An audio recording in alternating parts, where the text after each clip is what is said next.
Muy buenos días a todos los que están conectados en esta conferencia. De parte de la Cámara de Comercio de Armenia y del Quindío les damos la bienvenida. Queremos también darle las gracias al doctor Manuel María Márquez, quien es nuestro conferencista del día de hoy. Les voy a hacer una breve descripción de quién es él. Es administrador de empresas de la Universidad del Norte, con más de 30 años de trayectoria en Estados Unidos y Colombia, como consultor senior de grandes empresas e instituciones. Es presidente del Centro de Competitividad e Innovación, es un organismo de consultoría que asesora a empresas y entidades del gobierno en sus programas de potenciamiento empresarial, competitividad e innovación. Co-creó con Dean Williams, director del programa de líderes mundiales de la Escuela de John F. Kennedy de Harvard, para transferir a Colombia la tecnología de punta del liderazgo empresarial. Ha sido cogestor de grandes empresas en Colombia y Estados Unidos, como Sociedad Portuaria de Barranquilla, Sociedad de Acueducto y Alcantarillado y Aseo de Barranquilla, entre otros. Ha sido director de ANDI, de Fedemetal, de la Lonja de Propiedad Raíz y de Pro Barranquilla, entre otros. Muchas gracias nuevamente a todos los que están conectados, al doctor Manuel María, y queremos indicarle a todos nuestros participantes que si tienen dudas o preguntas, por favor hacerlas en el chat, que mediante vaya transcurriendo la charla, se les estarán dando respuesta. Doctor Manuel, toda suya la conferencia y nuevamente muchas gracias.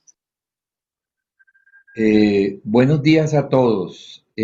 Muchas gracias a la Cámara de Comercio por habernos invitado a hacer esta charla para ustedes el día de hoy, en la cual vamos a hacer una serie de planteamientos respecto de cómo vencer la crisis del coronavirus.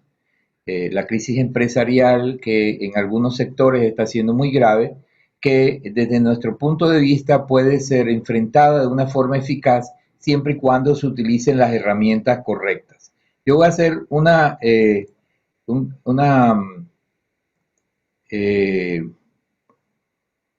voy a compartir pantalla. Por favor, me indican si empiezan a ver la presentación. Sí, señor, se le ve la presentación. Ok, permítame y voy a... Ok, perfecto. ¿Me escuchan todos? Todos están viendo la presentación. Sí, señor, se le escucha bien y se ve la presentación. Perfecto. Bueno, de lo que se trata es de crear un nuevo músculo para las empresas con base en una serie de herramientas para vencer la crisis del coronavirus. Lo que está ocurriendo es que en este momento el mundo y en general las empresas han entrado en un periodo en el cual están navegando por un mar muy encrespado. Un mar es una tormenta que nos encontramos que no teníamos ni idea que iba a ocurrir y entonces obviamente está afectando de una forma muy grave y muy fuerte a múltiples empresas y múltiples sectores.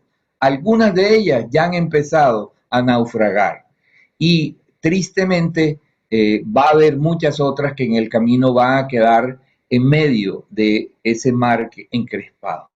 Pero habrán algunas que lograrán salir de esa situación y empezarán a crear soluciones y empezarán a navegar en medio de esas aguas encrespadas hasta que logren reestructurarse, hacer replanteamientos de sus actividades, reentender sus empresas y entonces podrán salir adelante y empezarán a navegar de una forma adecuada y con todas las velas desplegadas. Resulta que, si bien es cierto, esta situación se ha presentado en este momento en el mundo y en el pasado, muchas personas que han dirigido grandes empresas han atravesado por crisis y lo han hecho de una forma muy eficiente. Y, por ejemplo, Arturo Calle comenzó su empresa en un pequeño local que se llamaba La Camisita en San Victorino. Por otra parte, Bill Gates creó su empresa siendo un estudiante, haciendo una llamada desde su universidad a una empresa desconocida. Y, por ejemplo, Jeff Bezos de Amazon comenzó su empresa llevando él mismo los paquetes a la empresa que hacía el transporte de lo que le compraba.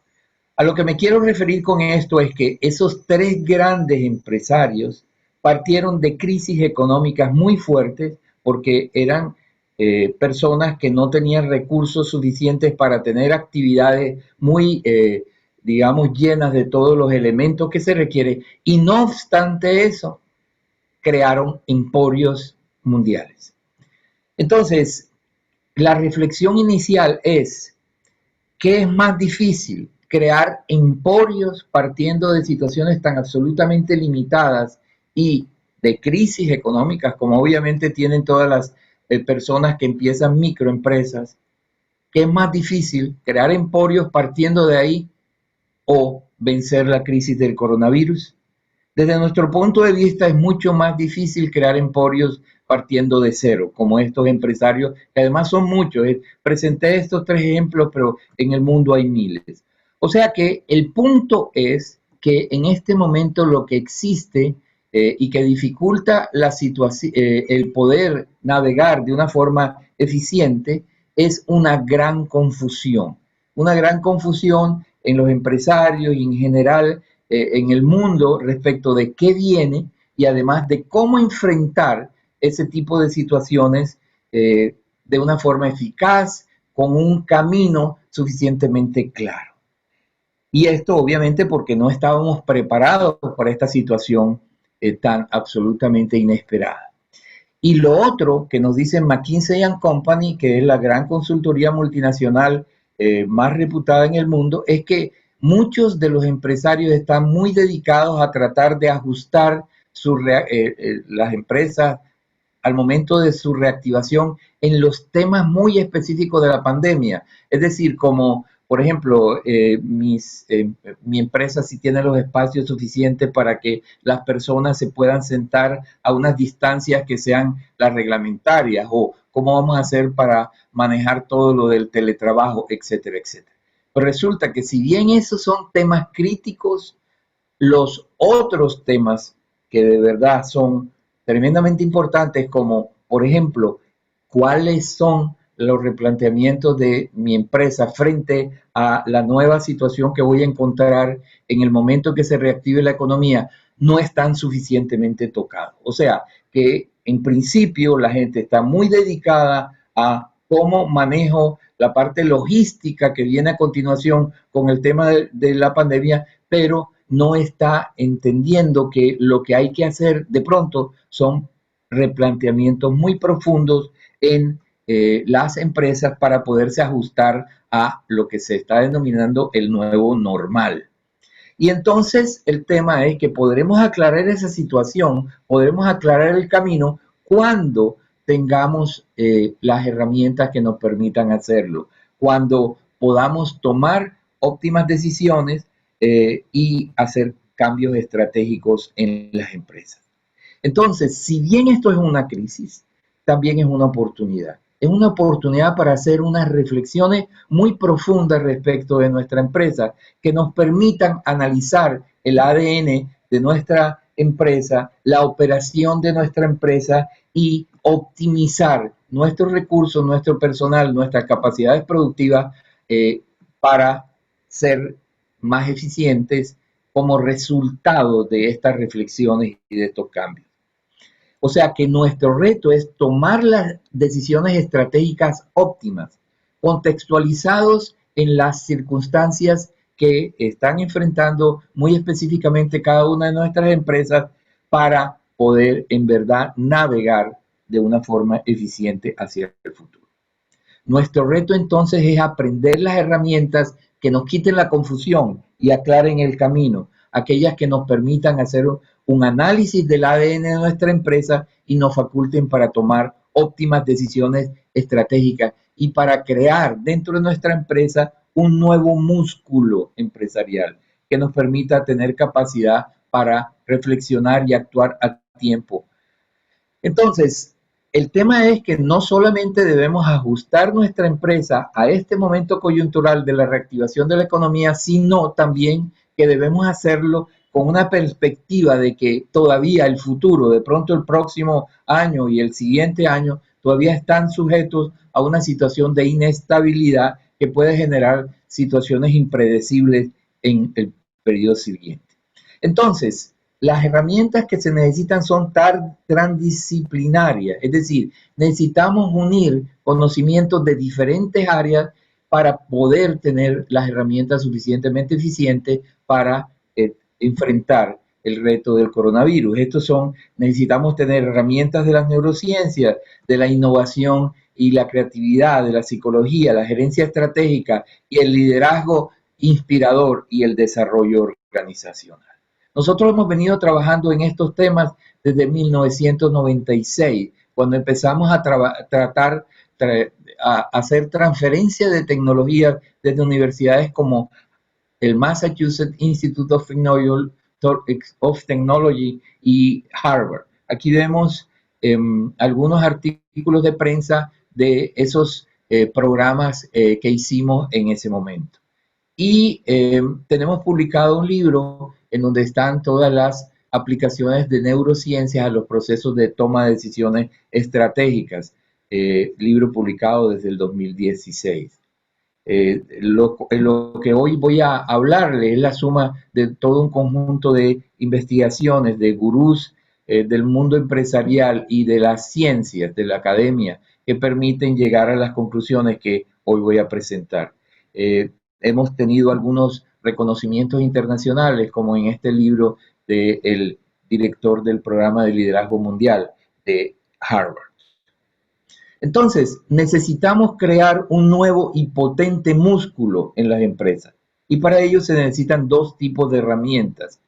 Unas herramientas que son las herramientas para el funcionamiento óptimo de nuestro proceso de pensamiento, de nuestra máquina para tomar decisiones. Es decir, nosotros tenemos que tener en este momento de crisis nuestra mente muy clara, nuestra mente muy óptimamente funcionando para poder tomar las decisiones más adecuadas. Y por otro lado, tenemos que tener las herramientas y técnicas que nos permitan crear equipos de alto rendimiento para concebir e implementar las óptimas decisiones estratégicas. O sea que las decisiones estratégicas estarán basadas en dos tipos de situaciones. La primera son las herramientas que nos permitirán optimizar nuestro proceso de pensamiento, que además están abajo, es decir, son la base para poder tomar las decisiones óptimas. Si nuestro proceso de pensamiento está confuso, enredado, entonces, no obstante tengamos las mejores herramientas, de pronto no tomaremos las mejores decisiones. O sea que en la base está el funcionamiento de nuestro sistema de pensamiento y encima de eso están las herramientas de los gurús empresariales, que son las que nos permitirán la suma de ambas tomar las decisiones estratégicas óptimas.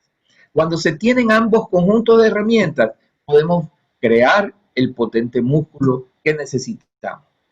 Entonces, en primer lugar, vamos a mirar las herramientas que permiten el funcionamiento de los procesos cerebrales, optimizar el funcionamiento de nuestro pensamiento para optimizar los procesos de la máquina que toma nuestras decisiones, es decir, nuestro proceso de pensamiento.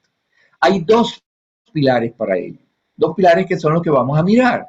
Lo primero tiene que ver con lo que Daniel Goleman describió en su libro La inteligencia emocional, lo describió con esta metáfora, amígdala hijack, o sea, el secuestro de la amígdala. ¿Y a qué se refería Daniel Goleman cuando nos comentaba de esto? Lo que él dice es que el ser humano, en el periodo inicial de su evolución, desarrolló algo que se llama el sistema límbico. El sistema límbico está conectado con las emociones. Entonces, hay momentos en los cuales el sistema límbico se activa de una forma automática. Y pone ejemplos. Cuando en ese momento que se desarrolló el sistema límbico, el ser humano estaba en una situación de peligro, por ejemplo, enfrentaba la aparición de un león, entonces el sistema límbico se activaba automáticamente y en cuestión de nanosegundos tomaba una decisión entre dos que había opcionales, o flight or fight, es decir, o huyes, sales corriendo o peleas.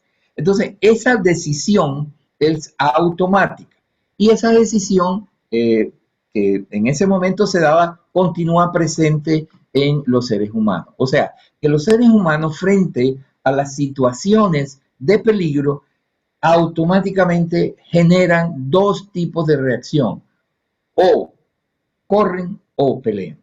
Pero entonces, ¿qué ocurre cuando eso se da? Resulta que cuando se produce la reacción automática que la genera dentro del sistema límbico algo que se llama la amígdala, y por eso es que Goleman habla del secuestro de la amígdala. Lo que ocurre es que la reacción de la amígdala es absolutamente rápida, es muchísimo más rápida que nuestro sistema de procesamiento racional. Eso quiere decir que la reacción de huir o pelear es mucho más rápida que los procesos de reflexión que el cerebro puede tener frente a las situaciones que está analizando. Entonces, si predomina la reacción de la amígdala sobre la reacción racional de la persona, entonces las decisiones que la persona va a tender a tomar van a ser decisiones altamente emocionales. Es decir, no va a haber un análisis minucioso de las situaciones que se presentan, sino van a ser decisiones derivadas de la emoción del miedo que está tan presente o de otras emociones relacionadas o temas relacionados con el estrés. Y entonces lo que ocurre es que cuando surge estrés, entonces lo que ocurre es que se nos bloquea la creatividad, porque el estrés genera cortisol, que es un bioquímico que inhibe los procesos de creatividad, porque focaliza toda su atención en los temas emocionales, ya sea en la huida o en la pelea. O sea que a lo que se refiere Daniel Goleman en su libro Inteligencia Emocional es que el ser humano tiene que estar alerta frente a la activación del sistema límbico y de su amígdala cerebral para evitar que la amígdala secuestre su pensamiento racional, porque si secuestra ese pensamiento racional, entonces va a reaccionar puramente con base en emociones y eso va a bloquear su mente y le va a impedir ver cosas completas, o sea, va a impedirle ver toda la película de la situación y eso va a limitar sustancialmente sus capacidades para tomar óptimas decisiones. O sea, estar alerta frente al impacto de nuestras emociones en los procesos de toma de decisiones es vital para no equivocarnos en el camino, para que en verdad tengamos la posibilidad de tomar las óptimas decisiones que requerimos. Entonces, ¿y por qué esto es importante? Porque los planes de acción que diseñemos a continuación necesitan estar edificados al máximo sobre nuestra racionalidad y con las óptimas herramientas. Y eso es lo que nos permitirá analizar todas las complejas situaciones de una forma muy mesurada, como por ejemplo el flujo de caja, cómo está disminuyendo nuestra demanda, el manejo de la nómina, la cadena de suministro, etc. Se requiere el máximo de racionalidad para tomar decisiones en este contexto. El segundo tema que tiene que ver con esto de poner a operar a nuestro sistema de pensamiento de la forma más eficiente tiene que ver con cambiar el chip. Esto nos lo están diciendo por todos lados. El mundo, como lo conocíamos, cambió. Tenemos que cambiar el chip. Pero, ¿en qué forma tenemos que cambiar el chip? ¿Cuáles son las nuevas herramientas o elementos del chip nuevo que tenemos que cambiar? Y entonces ahí entramos en los modelos mentales, circuitos neuronales de la competitividad, que es el objeto de nuestro libro. El tema aquí es activar y fertilizar los adecuados circuitos neuronales en nuestra mente, aquellos en donde en lugar de la depresión, el estrés, el miedo, residen los modelos mentales de la competitividad, que son, entre otros, la resiliencia, de la cual se está hablando muchísimo, la proactividad, la creatividad. Y son esos modelos mentales los que nos permitirán tener la base para construir óptimos procesos de pensamiento y encontrar las mejores soluciones. La resiliencia es un ejemplo de los 10 modelos mentales, circuitos neuronales de la competitividad, y es lo que permite sobreproponerse y adaptarse en momentos críticos, luego de experimentar alguna situación inusual e inesperada. Es como la posibilidad que tiene el caucho de volver a su estado normal después de que alguien lo presiona y le genera como un hueco dentro. El caucho al segundo vuelve a su situación inicial, y eso es lo mismo que tenemos. Esa es una metáfora para hablar de lo que se requiere en este momento de crisis, es decir, vamos a ser golpeados, múltiples circunstancias difíciles se van a presentar, pero nosotros debemos reaccionar a ellas volviendo a la condición inicial óptima de nuestra operación. McKinsey & Company, que es nuevamente la consultoría empresarial más reputada en el mundo, dice que las inversiones genuinas en resiliencia son una parte esencial de la supervivencia para muchas empresas, ya que proporcionan la capacidad y el colchón requerido para los contratiempos que pueden presentarse durante el próximo año o dos. Y entonces Martin Seligman y Charles Carver habla de qué es la resiliencia y cómo es que los individuos son resilientes. Entonces hablan de que los individuos resilientes ven las dificultades como retos. La gente hay veces ve las dificultades como desastres, y en el momento en que las ve como desastres, entonces activan el sistema límbico, la amígdala, porque el miedo los enceguece. Entonces los líderes empresariales resilientes no ven las dificultades como desastres, sino como retos, y esto cambia totalmente el enfoque y además genera los neurotransmisores y las condiciones cerebrales óptimas para tomar decisiones. Cuando es un reto, uno sabe que puede solucionar las cosas y entonces se esfuerza. Cuando piensa que es un desastre, piensa que ya todo está perdido. En segundo lugar, tiene la convicción de que siempre hay un futuro más allá de la crisis. Es decir, no son personas que piensan, hombre, la crisis es el final de todo, sino que piensan que la crisis es una etapa, como tantas otras en la vida, que se presenta, pero que hay que superar. Este tema es uno de los en donde los grandes triunfadores de los que mencionamos inicialmente están permanentemente. Es decir, ellos que partieron de cero, siempre pensaron que ese cero no era para toda la vida, que era una etapa en su vida. Esa crisis económica era una etapa en su vida, y entonces lo que hicieron Jeff Bezos y los demás fue construir teniendo en la mente que esa situación de crisis económica iba a ser transitoria, porque siempre hay un futuro más allá de la crisis. En tercer lugar, a cada situación difícil le atribuyen condiciones flexibles, las catalogan como el tipo de aquellas que pueden ser cambiadas. Hay gente que tiende a pensar que los problemas que se tienen van a ser permanentes, fijados en la misma forma para todo el tiempo. Y esas personas que piensan de esa forma, entonces también cogen el camino, el circuito neuronal equivocado. Porque si piensan que las cosas no van a cambiar, obviamente eso los desmotiva, les genera toda una serie de desesperanza. En cambio, aquellos que tienen resiliencia dicen, no, esto es algo que está hoy, pero va a cambiar. Sí hago la tarea. Y entonces el pensar de esa forma le genera unos neurotransmisores y unas condiciones cerebrales que lo ponen a ser creativo y a generar soluciones. En cuarto lugar, atribuyen condiciones puntuales, no globales a las crisis. Aquellos que no tienen resiliencia, se les presenta un león en un área y entonces generalizan la cosa. Entonces ven leones no solamente en ese área, sino que ven leones en todas partes. Entonces, los que tienen resiliencia sencillamente dicen, ahí en esta crisis hay un león, pero por fuera de esa crisis hay oportunidades y otro tipo de situaciones.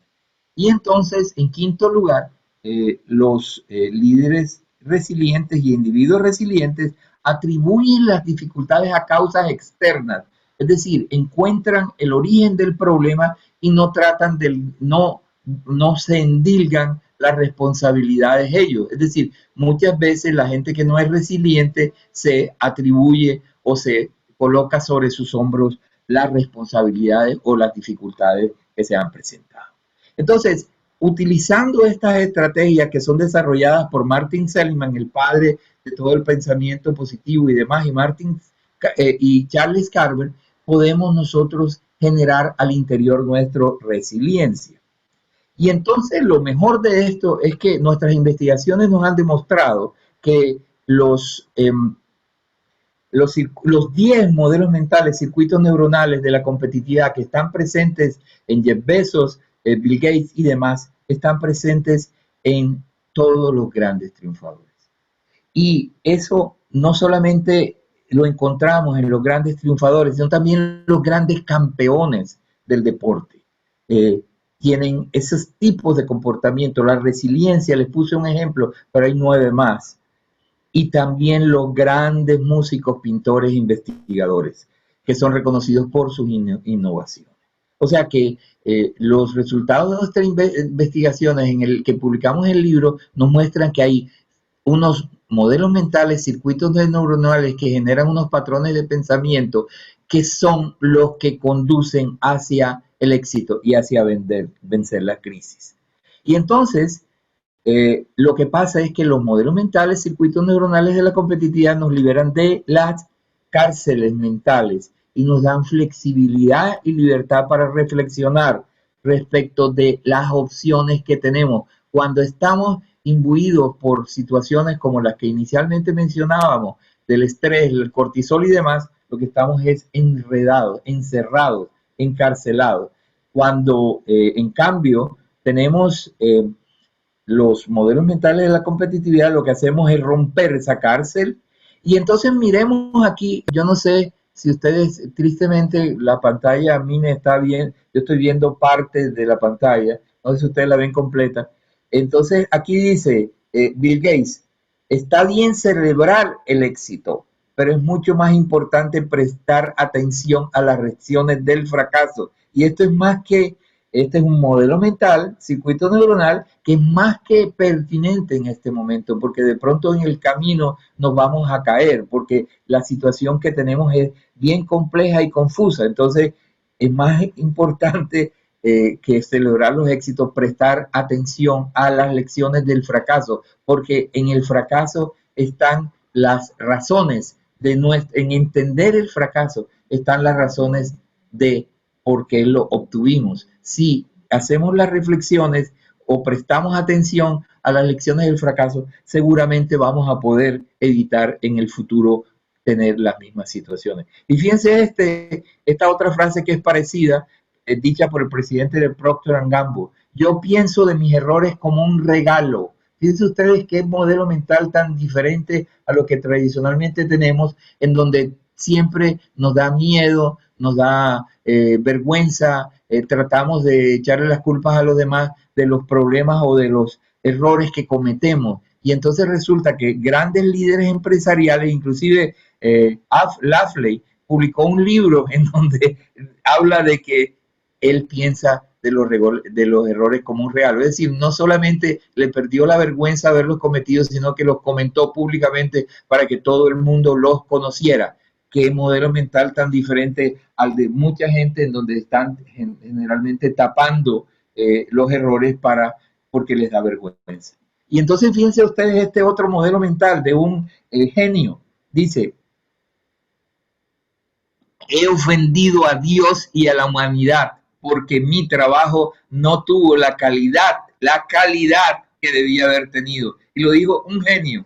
Entonces, fíjense ese modelo mental de este señor. Era un genio, pero estaba en búsqueda de la perfección y por esa razón siempre estaba preocupado porque la calidad que daba para él no era suficiente. Entonces, fíjense ustedes cómo es esto de aplicable al mundo empresarial. Es decir, estamos todos en función de la calidad todo el tiempo. No será la calidad una de las bases del éxito para vencer la crisis. Y entonces lo que uno encuentra alrededor no es mucho eso, pero en todo caso lo que quiero destacar es que fíjense ustedes como un llamado mundialmente genio, reconocido genio, tenía como posición frente a su trabajo la búsqueda de la excelencia permanente, y era capaz de sentirse incómodo y pedirle a Dios a perdón o decir que había ofendido a Dios porque no había hecho su trabajo en la calidad que debía haber tenido. Y entonces miren ustedes, por ejemplo, este otro de los personajes mundiales, Michael Jordan, uno, si no es el más grande de los jugadores del baloncesto norteamericano. Miren lo que dice: he fallado más de 9,000 tiros en mi carrera, he perdido casi 300 juegos, 26 veces han confiado en mí para tomar el tiro que ganaba el juego y lo he fallado, y lo he fallado. He fracasado una y otra vez en mi vida y por eso es por lo que tengo éxito. Fíjense que el señor Michael Jordan atribuye su éxito a haber aprendido de sus errores. Y entonces los retos del nuevo mundo nos obligan a cambiar el chip, a cambiar los modelos mentales que teníamos anteriormente para colocar los modelos mentales, circuitos neuronales de la competitividad, que son los que nos permiten volar por encima de todas esas ideas que nos congelan, que nos encarcelan, etcétera, etcétera. Ok, entonces esas son las áreas del funcionamiento cerebral que nos permiten optimizar nuestras capacidades de pensamiento. Entonces dijimos que hay unas segundas herramientas que son las herramientas de los gurús del mundo empresarial, es decir, de las herramientas que sumadas a las que teníamos anteriormente en el cerebro, o sea, de la operación óptima de nuestro cerebro, son las que nos van a permitir tomar las decisiones estratégicas correctas. Y entonces, todas esas decisiones, todos esos análisis con las herramientas deben ser construidos sobre la resiliencia. No lo debemos perder de vista. Tenemos que tener todo el tiempo presente nuestro funcionamiento cerebral con base en la resiliencia, porque esa es la que nos va a permitir ver las crisis como oportunidades y nos va a permitir optimizar las condiciones. Y entonces los temas que debemos analizar son múltiples. ¿Dónde están los compradores? ¿Cuál es el impacto en nuestro sistema sectorial de la crisis? ¿Cuál es nuestra óptima estructura de costos? ¿Cómo podemos optimizar nuestra organización y estructura? ¿Cómo podemos optimizar nuestro flujo de caja? ¿Cuál es el potencial del mercado de nuestros productos? ¿Cómo podemos generar nuevos ingresos? Etcétera, etcétera. Y entonces, obviamente, como tenemos todo ese conjunto de preguntas que están orbitando en tu mente, ahí es donde vienen las grandes confusiones. Es decir, tenemos tantas preocupaciones y tantos temas que no sabemos cómo analizarlos y además no tenemos un camino eficiente para analizarlo. Entonces, se requiere aclarar el camino con las metodologías para contestar las preguntas críticas y para crear el músculo nuevo al interior de la empresa con capacidad para manejar la crisis. Y entonces las herramientas son básicamente 5. El posicionamiento estratégico de nuestra empresa frente a nuestra competencia, la creatividad y la innovación, el liderazgo inspirador y creativo, el pensamiento sistémico y los equipos de alto rendimiento. Yo voy a hacer eh, una síntesis muy apretada porque el tiempo no lo tenemos muy largo y entonces voy a presentar las ideas básicas con relación a esos temas. Y entonces, en primer lugar, lo que tenemos es que en una situación como la que vivimos, los replanteamientos o reconversiones empresariales no los puede hacer solo la gerencia general, requiere del involucramiento de todo su equipo de trabajo, de todos sus empleados, y no cualquier involucramiento, no el involucramiento tradicional en donde la gente hace su trabajo de 8 a 12, de 2 a 6 y se va corriendo en el momento que termina la jornada. Se requiere de verdad un involucramiento de todos para poder encontrar las soluciones y para poder ver la problemática desde todas las ópticas. Y entonces la primera de las herramientas para eso nos la da Ronald Hayes, quien es el director del Departamento de Liderazgo en Harvard en el tema de liderazgo creativo e inspirador. Y entonces él nos dice que, y además tiene una metodología que nosotros enseñamos, que es la metodología que nos permite lograr inspirar, el gerente inspirando a su equipo de trabajo para impulsarlo a enfrentar colectivamente la problemática y poder vencer la crisis del coronavirus. En segundo lugar, tenemos la herramienta de Peter Senge. Peter Senge es el gurú del mundo empresarial que desarrolló toda una serie de herramientas que están publicadas en su libro La Quinta Disciplina, uno de los libros más vendidos en el mundo empresarial, del Massachusetts Institute of Technology. Y entonces él habla de que lo que se requiere para enfrentar el éxito y también las crisis es crear equipos de alto rendimiento, esos que tienen inteligencia colectiva, o sea, que actúan de una forma coordinada, que están en permanente aprendizaje, que tienen una eficaz articulación entre ellos, no están en islas en la empresa, sino que tienen una muy eficaz articulación y tienen un elevado compromiso con las metas de la empresa. Los equipos de esta naturaleza tienen las competencias para hacer las evaluaciones creativas del ADN empresarial y la estructura que se requiere hacer en los temas críticos para que nuestra empresa pueda en verdad ajustarse en forma eficaz al nuevo mundo.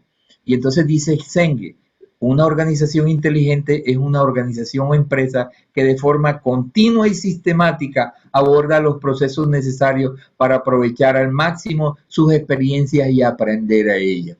Fíjense ustedes cómo todos hablan del aprendizaje como la base para el poder superar las crisis y poder optimizar recursos. Y entonces, fíjense ustedes que eso es más que válido en este momento.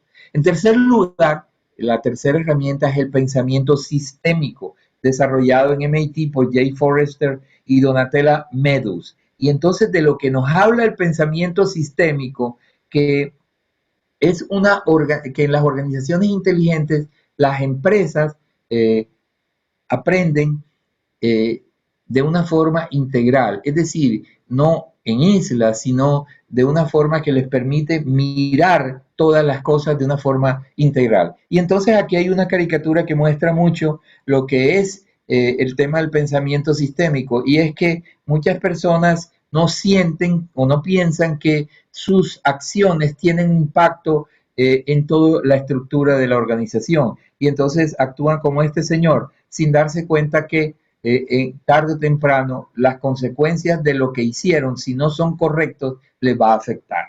Y entonces lo que pasa es que la vida, las empresas, no son fotos instantáneas, son procesos dinámicos con antecedentes y futuros. Las empresas forman parte de unas interrelaciones causales. Hacia atrás hay toda una serie de razones para que hoy estemos en nuestra empresa, con excepción del coronavirus, que no es culpa nuestra, pero donde estábamos al momento de iniciar la crisis, esa situación es resultado de todo un conjunto de decisiones que tomamos antes, y además ese posicionamiento nos va a dar una serie de condiciones e implicaciones hacia futuro. O sea, que tenemos toda una serie de orígenes y toda una serie de consecuencias a futuro. Esa cadena es hacia afuera, es decir, hacia nuestro mercado, hacia nuestra competencia, etcétera, pero también hacia adentro. Es decir, todos esos procesos de antecedentes y consecuencias también es hacia adentro de la empresa. Somos parte de un sistema, de una familia, de una totalidad, en donde los elementos se aglomeran y se afectan recíprocamente. Nuestra empresa institución es parte de un rompecabezas formado por muchas piezas que tienen interrelación e integración entre ellas. Entonces, el pensamiento sistémico parte de ese entendimiento de que no estamos solo en el mundo, sino que somos una pieza de un rompecabezas en donde están todos los actores, los internos de nuestra empresa y los externos de nuestro sistema sectorial, en donde está la competencia, en donde están las empresas que nos venden los insumos, en donde están todos los que son los productos complementarios o suplementarios, etc. Entonces, hace unos análisis profundos de los hechos visibles, el pensamiento sistémico. O sea que lo que trata es encontrar las verdaderas causas, las causas raíces de los problemas. Analiza los procesos subyacentes y las diferentes piezas que muestran los resultados a la vista. Miran las consecuencias visibles y de corto plazo, pero también miran las consecuencias que pueden presentarse a raíz de nuestras acciones en el futuro, como el señor de las fichas del dominó. Busca siempre los orígenes profundos de las problemáticas y no se queda en las causas superficiales. El cuarto tema tiene que ver con la gerencia estratégica y tiene que ver con el posicionamiento estratégico. Es decir, las empresas que mejor van a navegar en esta crisis son las que se van a posicionar estratégicamente de la forma más eficaz frente a la competencia. Y para eso hay toda una metodología que Porter desarrolló, que es la que nos permite encontrar cuáles son las áreas en las cuales debemos hacer los cambios estructurales o las reconversiones para poder competir adecuadamente en el mercado en esta situación de crisis.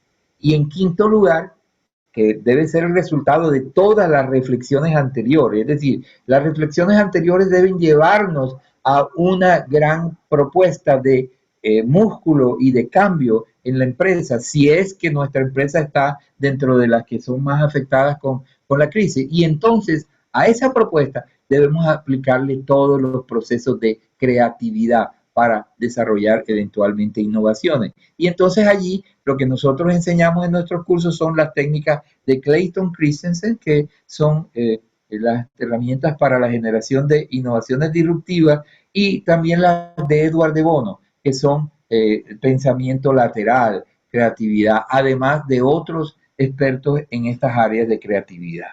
Y entonces Teresa Amabile, gurú del mundo empresarial y de la creatividad de la Universidad de Harvard, y otros investigadores, ha encontrado que la creatividad y la innovación no son propiedad única de los grandes líderes globales como Steve Jobs, Bezos, etcétera, etcétera. También se encuentran en todas las empresas que tienen una serie de herramientas que utilizan. En primer lugar, son equipos de alto rendimiento. En segundo lugar, tienen motivación intrínseca, que es esa motivación que surge desde dentro y que impulsa a alcanzar elevados objetivos.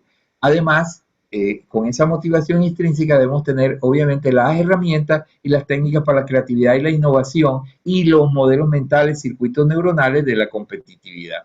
Y entonces el tema es que hay un estudio de Confecámaras del año pasado que dice que la gente, los empresarios, no les gusta emprender procesos creativos y búsqueda de innovaciones porque sienten que eso es para las grandes empresas o para las empresas de tecnología o que requieren unos grandes inversiones, etcétera, etcétera. Y entonces, como piensan de esa manera, tienen esos modelos mentales inhibidores, o sea, de los que los encarcelan, entonces nunca hacen la tarea. Y entonces resulta que en mis cursos lo que yo muestro es que hay multitud de ejemplos, y aquí le voy a mencionar solo uno, que muestran que se puede innovar en cualquier mundo, en cualquier tipo de actividad, en cualquier tipo de empresa, siempre se tengan las condiciones al interior del equipo de trabajo. Y entonces el ejemplo clásico es cosecha. ¿Qué es cosecha?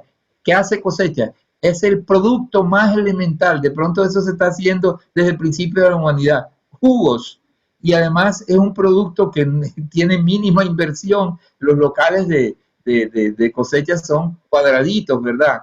¿Qué tanto vale montar cosechas? Muy poco. Entonces, es una actividad económica en la más primitiva de las áreas de las cadenas productivas, y además es una actividad de mínimo costo. Y entonces resulta que Cosechas hizo una innovación casi disruptiva en el mercado de los jugos, haciendo mezclas innovadoras de frutas y de otros tipos de ingredientes, y entonces eso lo que hizo fue generar una serie de nuevos productos que no existían en el mercado, con lo cual generó inclusive un nuevo tipo de negocio. Y Cosechas comenzó en Costa Rica en una condición muy pequeña y solo en Colombia, bueno, ya tiene franquicias en 3 o 4 países, Colombia, Panamá y otros, y en Colombia el año pasado tenía ya más de 800 franquicias,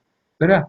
Entonces, Cosechas, además, como les digo, tengo múltiples otros ejemplos de este tipo de situaciones. Lo que nos muestra es que la innovación, la creatividad está presente en aquellos grupos que hacen, en aquellos equipos empresariales que hacen de verdad su tarea. Lo que pasa es que muchos de nosotros descartamos el tema de innovación porque pensamos que es solo para las empresas de alta tecnología. Y como ven aquí en este ejemplo, estamos totalmente equivocados. Entonces, para finalizar, porque me habían dicho 45 minutos y creo que me he pasado, las empresas están, muchas de ellas, dedicadas a los detalles de la pandemia, en temas relacionados con manejo de todo lo que son los temas de espacios, etcétera, etcétera, y de pronto no le están prestando suficiente tiempo a los procesos de reestructuración y de replanteamiento que tienen que hacer para ajustarse a ese cambio de comportamiento del comprador, a esa disminución del mercado, a esas implicaciones de los menores ingresos.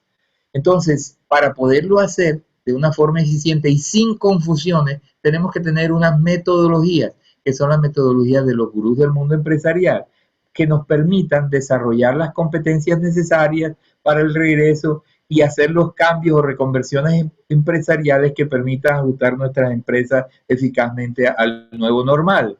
Y entonces, debemos ver esto, sí, es una crisis difícil, pero también es una oportunidad para replantearnos. Si nos replanteamos y optimizamos nuestras condiciones, no solamente vamos a poder vencer en la crisis, sino también vamos a salir de la crisis convertidos en una fortaleza, porque precisamente vencer la crisis lo que nos hace es ser más fuertes y como consecuencia vamos a tener capacidades para crecer de una forma mucho más eficaz y acelerada después de que termine este periodo tan crítico. Lo que necesitamos son las herramientas para optimizar el funcionamiento de la máquina que nos toman las decisiones, o sea, las herramientas para nuestro pensamiento y además las herramientas de los gurús del mundo empresarial. La suma de esos dos nos permitirá optimizar nuestras decisiones estratégicas.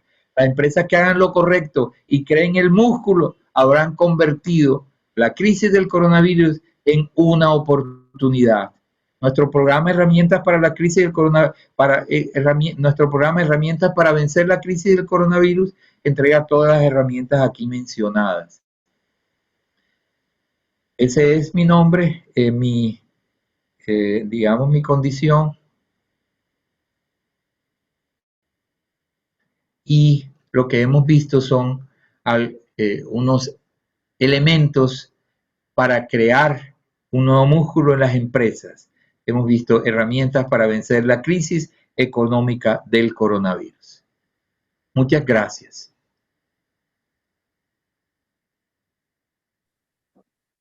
Gracias, apreciado conferencista Manuel María Márquez.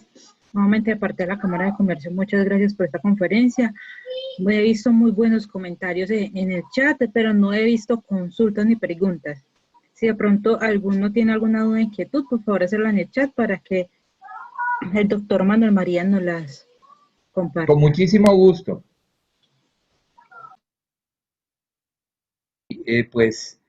Fue la persona que hizo posible que esto se diera y bueno, no sé si Edwin tiene algún comentario, alguna opinión, alguna idea.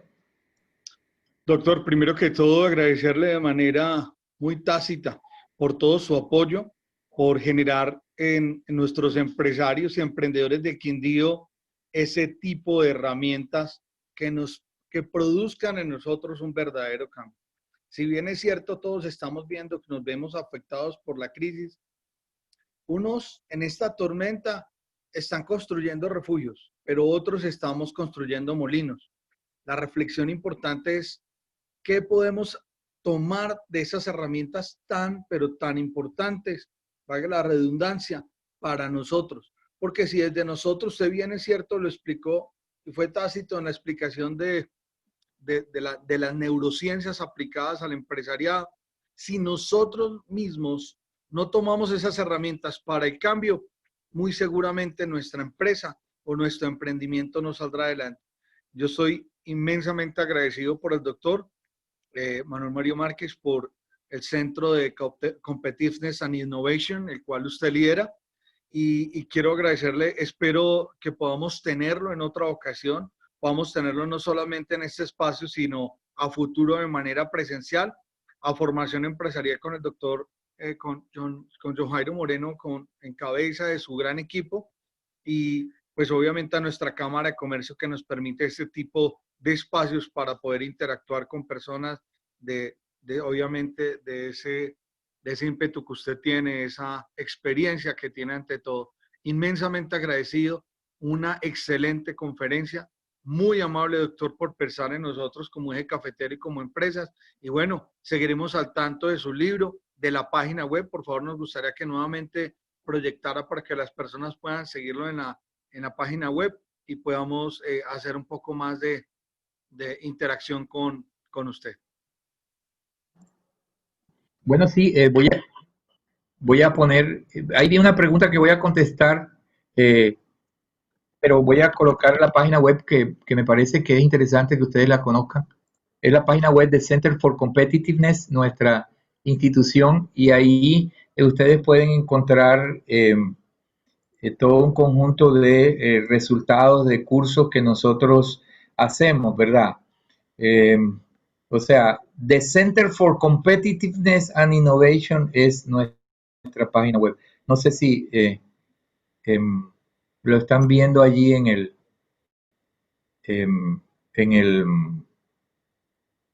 ¿Se está viendo la página web o no? No, señor. Sí. Perdón, no oí bien. Yo puse el link en los comentarios para que la gente lo pueda ver, pero no estaba proyectando en la pantalla. Ok, con mucho gusto voy a tratar de colocarlo. Estoy un poquito perdido ahora en la... Ok, ahora sí. Entonces, compartir pantalla. Miércoles, no. Por alguna razón no me está saliendo. Bueno, ok. En todo caso, por favor, vía interno, coméntales a las... Ok, ya tú lo pusiste, perfecto, excelente, muchas gracias. Bueno, la respuesta a la pregunta, no sé si hay otra, pero esa fue la que yo observé, a cómo crear motivación intrínseca en los grupos de trabajo. Bueno, el tema es uno de los más gruesos de los que he tocado aquí porque hay todo un conjunto de elementos que tienen que ser en consideración. Uno de ellos tiene que ver con el liderazgo. Es decir, hay una diferencia enorme entre liderazgo innovador e inspirador, que son liderazgos como los de Steve Jobs, que combinaban esas condiciones, es decir, gente con disposición hacia crear y gente que en vez de ser líderes autocráticos son líderes inspiradores, que logran involucrar a la gente en procesos porque hacen sentir a el grupo parte de un proceso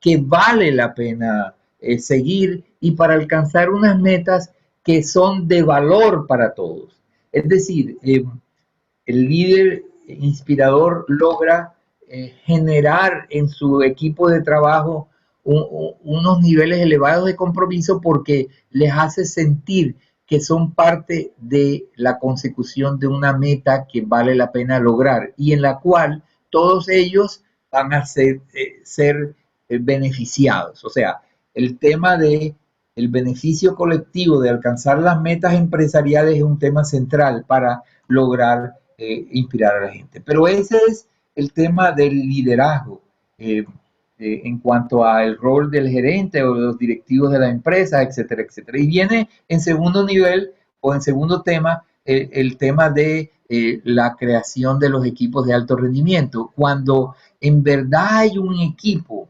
que está interactuando de una forma muy eficiente entre ellos, que tienen capacidad para un verdadero diálogo entre ellos. Y cuando hablamos aquí de diálogo, hablamos de, eh, yo utilizo en mis cursos una metáfora que a mí me encanta y es tener los oídos desnudos.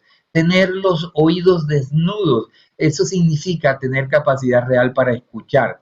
Eso no quiere decir que cuando uno eh, escuche algo que no le parece conveniente, no emita sus opiniones, pues para expresar su desacuerdo, sino a lo que se refiere eso es a verdaderamente escuchar y tratar de hilvanar las ideas de uno con las ideas de los otros, para ir haciendo como un entramado, como un tejido de ideas que se asuma. Es decir, en vez de generar, ese tipo de situaciones se presenta en los equipos que en vez de que las personas, algunas de las personas tratan de imponer su punto de vista, lo que tratan es de encontrar valor en lo que dicen las otras personas. Y entonces eso tiene muchísimas implicaciones, porque no es solo pues, unir un valor nuevo a la suma de cosas o unir un valor nuevo a la idea que ya yo en un momento determinado pude tener, sino también la atmósfera que eso genera en el equipo de trabajo. Es decir, cuando hay esa condición en el equipo de trabajo de que la gente sabe que se le escucha y que se le escucha con oídos despiertos, desnudos, para encontrar el valor, lo que dice entonces, se motivan para participar en los procesos de deliberación y de construcción colectiva, compartida. ¿Por qué? Porque sienten que se les escucha. Es decir, en muchas situaciones no es eso lo que ocurre. Y entonces como no ocurre eso, entonces las personas después de la primera vez que dijeron algo o opinaron algo, entonces y no fueron tenidos suficientemente en cuenta, entonces ya en el futuro no vuelven a opinar porque dicen a mí no me oyen. Entonces, no, y insisto, no se trata de acoger ciegamente lo que le dicen las personas, sino también, sino, en cambio, el escucharlos y, y generar en los grupos de trabajo o de deliberación, en las sesiones de grupo, generar las condiciones para que las ideas presentadas sean respetadamente analizadas. Es decir, si no están correctas, de una forma respetuosa, descartarlas, pero que la gente se dé cuenta que fueron tenidas en cuenta y analizadas en igualdad de condiciones que todas las otras ideas. Ese es otro de los elementos. Es decir, que haya, que no se vea parcialidades, que no se vea que a algunas personas se les tiene más en cuenta que otras, etcétera, etcétera. Entonces, fíjense, estos son dos elementos, pero hay más. Lo que pasa es que de pronto este no es el momento, eh, eh, pero el tema tiene que ver, por ejemplo, con la discusión de quién tiene la verdad. Y en este momento ese sí ya es otra pieza del rompecabezas que es mucho más extensa, que definitivamente no es el momento, y también de cómo conecta los intereses de la empresa con los intereses individuales de cada uno de los miembros del equipo. Bueno, vi que a Claudia le pareció buena mi respuesta. Muchas gracias, Claudia, por tu comentario. Con muchísimo gusto. Gracias, Claudia. Gracias. Gracias. Bueno, estoy a disposición de cualquier otra persona que esté interesada en comentarios o preguntas.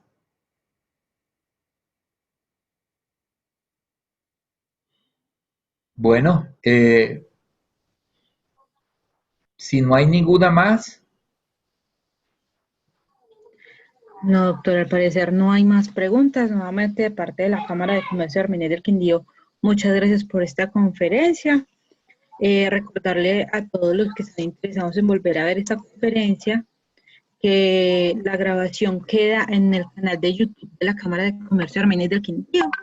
Ahí les estoy dejando el link en los comentarios para que lo puedan seguir. Ese video se estaría subiendo de hoy a mañana. Todos, a la Cámara de Comercio, a Edwin y a todos los que nos acompañaron. Espero que estos comentarios hayan sido útiles para ustedes. Muchísimas gracias.